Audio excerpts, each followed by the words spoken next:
और संसार दुखालयम, ये संसार ही दुखों का घर है मेरे भाई बहन। ऐसा कौन है जिसे जीवन में कोई दुख नहीं? कोई तन दुखी, कोई मन दुखी, और कोई धन बिन रहत उदास, और थोड़े थोड़े सब दुखी, सुखी राम के दास। थोड़े थोड़े तो सारी दुनिया दुखी है। कोई तन से, कोई मन से, कोई धन के बिना दुखी है, कोई घर से दुखी है, कोई परिवार से दुखी है, कोई पत्नी से दुखी है, कोई पति से दुखी है, कोई बच्चों से दुखी है, कोई नातेदार रिश्तेदारों से दुखी है, कोई अड़ोसी पड़ोसियों से दुखी है, देश वाले, एक देश वाले दूसरे देश वाले से दुखी है। इसलिए भगवान सबकी इच्छा नहीं सुनते, वरना हिंदुस्तान वाले कह के पाकिस्तान को उड़ा दो और पाकिस्तान वाले कहे हिंदुस्तान को उड़ा दो। एक पड़ोसी कहता है कि नहीं नहीं ये मेरे से आगे ना बढ़े, दूसरा कहता है कि नहीं नहीं ये मेरे से आगे ना बढ़े।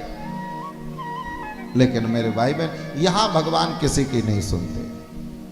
बोले भैया होई है सोई जो राम रचि राखा। तुम काहे को फालतू में अपना दिमाग लगा रहे हो? बस अपना निष्ठा पूर्वक अपने धर्म का, अपने कर्म का पालन करते जाइए। अपने घर के प्रति, अपने परिवार के प्रति, अपने देश के प्रति, अपने प्रभु के प्रति जो आपका धर्म है, आपका जो कर्म है, उसे निष्ठा से, भक्ति से करिए। आगे जो फल देना है वो परमात्मा की इच्छा है। मन में अभिमान आएगा तो अभिमान को तोड़ने वाला भी आएगा। अभिमान तो इंद्र का भी भगवान ने छोड़ा नहीं। इंद्र के मन में अभिमान हो गया कि मैं बादलों का राजा, मेरे पास मेघ है, मैं चाहूं जब प्रलय करा दूं। पर गोविंद ने गिरिराज गोवर्धन को अपनी उंगली पर धारण करके 7 दिन 7 रात्रि तक मूसलाधार बारिश होती रही और ब्रजवासियों की रक्षा करी। इंद्र के बादल गरज गरज के, बरस बरस के थक गए, लेकिन भगवान के इस ब्रज का बाल भी बांका नहीं कर पाए। सच में इंद्र का जब अभिमान टूटा तो इंद्र चरणों में क्षमा मांगने आया, चरणों में साष्टांग गिर गया। साष्टांग गिर करके चरणों में भगवान से हाथ जोड़ के माफी मांगी कि पिता गुरुस्तुम जगतामधीशो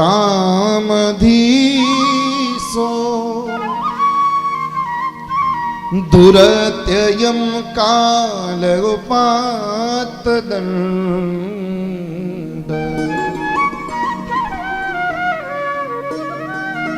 हिताय स्वेच्छा तनु भी समीह से मानम विधुन्वन जगदीश मानिन। पिता गुरुस्तम, आप ही मेरे पिता हैं, आप ही मेरे गुरु हैं, आप ही जगत के अधीश्वर हैं, जगतपति हैं, जगदीश हैं। आप ही कालों के काल हैं, सारा काल चक्र आपसे ही चलता है। आप संसार को दंडित करने वाले हैं प्रभु। हे नंदनंदन, हे गोविंद, आप करुणा निधान हैं, दयालु हैं, भक्त वत्सल हैं। हे दीनानाथ, हे करुणा निधान, मैं आपकी शरण में हूं। मेरी भूल को, मेरी गलती को क्षमा कर दीजिए। इंद्र ने गलती तो बहुत बड़ी करी थी, पर भगवान ने देखा कि चरणों में आ गया है, तो भगवान श्री कृष्ण ने उस इंद्र को क्षमा कर दिया कि ठीक है भाई, कोई बात नहीं, गलती तो तुझसे बहुत बड़ी हुई है, पर हम तुझे क्षमा करते, जाओ। क्षमा क्यों कर दिया? क्षमा करने के पीछे भगवान ने सोचा, कारण तो ढूंढना पड़ता है ना। क्षमा करना हो तो कारण ढूंढ लो। भगवान ने कारण ढूंढ लिया। इंद्र की धृष्टता में, इंद्र के अभिमान में भी, इंद्र के द्वारा किए गए षड्यंत्र में भी भगवान ने ये कारण ढूंढा कि भैया इंद्र की गलती से हमें एक फायदा हुआ है। क्या फायदा हुआ है? कि हमारे पूरे ब्रज में जिन जिन लोगों में आपस में लड़ाई झगड़े चल रहे थे, पार्टीबाजी चल रही थी, है ना, बहुत बहुत कई बार ऐसा हो जाता है, एक दूसरे से कई बार विचार मैच नहीं करते, और जो भैया पास होता है ना उससे ज्यादा लड़ाई झगड़ा होता है, क्योंकि जो पास होता है उससे ज्यादा प्रेम भी तो होता है।